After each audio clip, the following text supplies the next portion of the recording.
వ్యాకరణం అంతా రా అన్నాడు.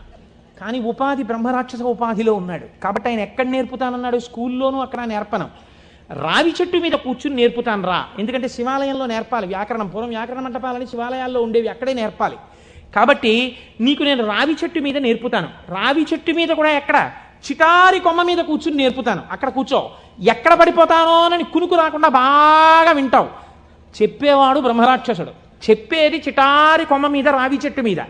టైం ఇవ్వను, ఉత్తర క్షణం అడ్మిషన్ ఇచ్చేసాను నీకు, రా ఎక్కేద్దాం చెట్టాను.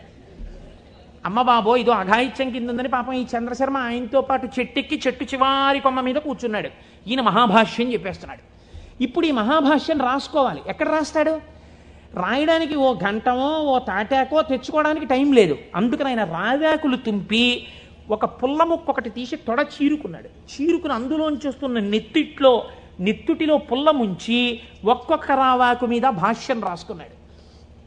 9 రాత్రులు 9 పగళ్ళు పతంజలి మహాభాష్యాన్ని చంద్రశర్మకి చెప్పాడు. చెప్పగానే ఆయనకి శాప విమోచనం అయిపోయింది.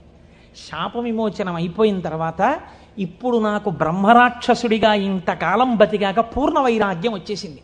కాబట్టి ఇంక నేను ఒక గురువు యొక్క పాదములను ఆశ్రయించి సన్యాస దీక్ష తీసుకుని నా జీవితాన్ని తరింప చేసుకుంటానని శుకబ్రహ్మ యొక్క పాదములు పట్టుకుని గౌడపాదాచార్యుల వారైన వారు వారే.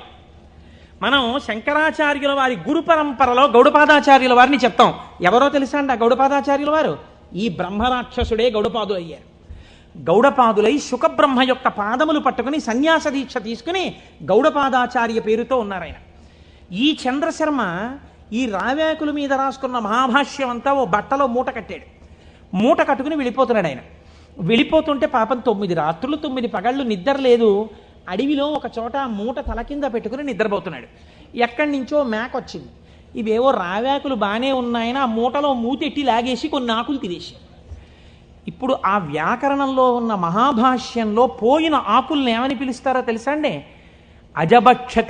అజభక్షిత భాష్యము అని పిలుస్తారు. మేక చేత తినబడిన భాష్యం అని పేరు దానికి.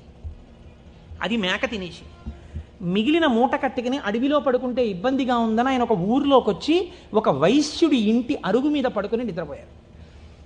9 రాత్రులు 9 పగళ్ళు అన్నం లేదు, నిద్ర లేదు, శరీరం శోషించిపోయింది, నిద్ర లేదు. ఇంకా ఎంత గాఢ నిద్ర పట్టేసిందంటే ఆకలి కూడా చూసుకోకుండా నిద్రపోతున్నారు. ఆ వైశ్యుడికి ఒక కన్యారత్నం ఉంది. ఆ అమ్మాయి చూసి ఈయన నిద్దట్లోనే మరణిస్తాడేమో అని బెంగ పెట్టుకుని ఒక గొప్ప వైద్య చికిత్స చేసింది. ఇప్పుడు మనం ఆ సిలైన్లు అవి ఎక్కించాలంటే శరీరానికి సూదితో పొడిచి ఎక్కిస్తాం. మన ఆయుర్వేద శాస్త్రం అలా ఒప్పుకోలేదు. ఎందుకంటే పతంజలి 3ంటికి వ్యాఖ్య